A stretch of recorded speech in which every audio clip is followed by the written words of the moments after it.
एक गांव में एक बूढ़ी माई रहती थी। माई का आगे पीछे कोई नहीं था, इसलिए बूढ़ी माई बेचारी अकेली रहती थी। एक दिन उस गांव में एक संत आए। बूढ़ी माई ने महात्मा जी का बहुत ही प्रेम पूर्वक आदर सत्कार किया। जब महात्मा जी जाने लगे तो बूढ़ी माई ने कहा, महात्मा जी, आप तो ईश्वर के परम भक्त हैं। कृपा करके मुझे ऐसा आशीर्वाद दीजिए जिससे मेरा अकेलापन दूर हो जाए। अकेले रह रह करके ऊब चुकी हूं। तब उन महात्मा ने मुस्कुराते हुए अपनी झोली में से बाल गोपाल की एक मूर्ति निकाली और बुढ़िया माई को देते हुए कहा, माई, ये लो, आपका बालक है। इसका अपने बच्चे की तरह प्रेम पूर्वक लालन पालन करती रहना। बुढ़िया माई बड़े लाड प्यार से ठाकुर जी का लालन पालन करने लगी। एक दिन गांव के कुछ शरारती बच्चों ने देखा कि माई मूर्ति को अपने बच्चे की तरह लाड कर रही है। नटखट बच्चों को माई से हंसी मजाक करने की सूझी।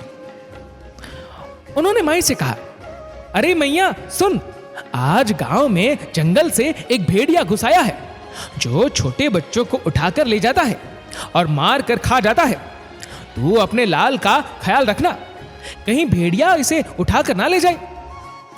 बुढ़िया माई ने अपने बाल गोपाल को उसी समय कुटिया में विराजमान किया और स्वयं लाठी लेकर दरवाजे पर पहरा लगाने के लिए बैठ गई। अपने लाल को भेड़िए से बचाने के लिए बुढ़िया माई भूखी प्यासी दरवाजे पर पहरा देती रही। पहरा देते देते एक दिन बीता, फिर दूसरा, तीसरा, चौथा और पांचवा दिन भी बीत गया। बुढ़िया माई 5 दिन और 5 रात लगातार बगैर पल के झपकाए भेड़िए से अपने बाल गोपाल की रक्षा के लिए पहरा देती रही। उस भोली भाली मैया का यह भाव देखकर ठाकुर जी का हृदय प्रेम से भर गया। अब ठाकुर जी को मैया के प्रेम का प्रत्यक्ष रूप से आस्वादन करने की इच्छा हुई। भगवान बहुत ही सुंदर रूप धारण कर वस्त्राभूषणों से सुसज्जित होकर माई के पास आए। ठाकुर जी के पांव की आहट पाकर माई डर गई कि कहीं दुष्ट भेड़िया तो नहीं आ गया मेरे लाल को उठाने। माई ने लाठी उठाई और भेड़िए को भगाने के लिए उठ खड़ी हुई। तब श्याम सुंदर ने कहा, मैया, मैं हूं, मैं तेरा वही बालक हूं जिसकी तुम रक्षा करती हो। माई ने कहा, क्या? चल हट, तेरे जैसे बहुत देखे हैं, तेरे जैसे सैकड़ों अपने लाल पर न्योछावर कर दूं। अब ऐसे मत कहियो, चल भाग जा यहां से। ठाकुर जी मैया के इस भाव और एक निष्ठता को देखकर बहुत ज्यादा प्रसन्न हो गए।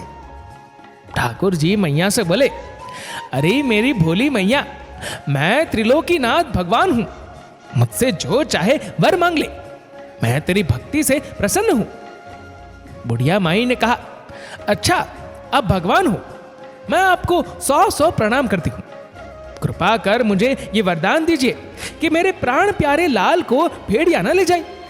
अब ठाकुर जी और ज्यादा प्रसन्न होते हुए बोले, तो चल मैया, मैं तेरे लाल को और तुझे अपने निज धाम लिए चलता हूं, वहां भेड़िए का कोई भय नहीं है। इस तरह प्रभु बुढ़िया माई को अपने निज धाम ले गए। भगवान को पाने का सबसे सरल मार्ग है भगवान को प्रेम करो, निष्काम प्रेम, जैसे बुढ़िया माई ने किया। हमें अपने अंदर बैठे ईश्वरीय अंश की काम, क्रोध, लोभ, मोह और अहंकार रूपी भेड़ियों से रक्षा करनी चाहिए। जब हम पूरी तरह से तन्मय होकर अपनी पवित्रता और शांति की रक्षा करते हैं तो एक ना एक दिन ईश्वर हमें दर्शन जरूर देते हैं।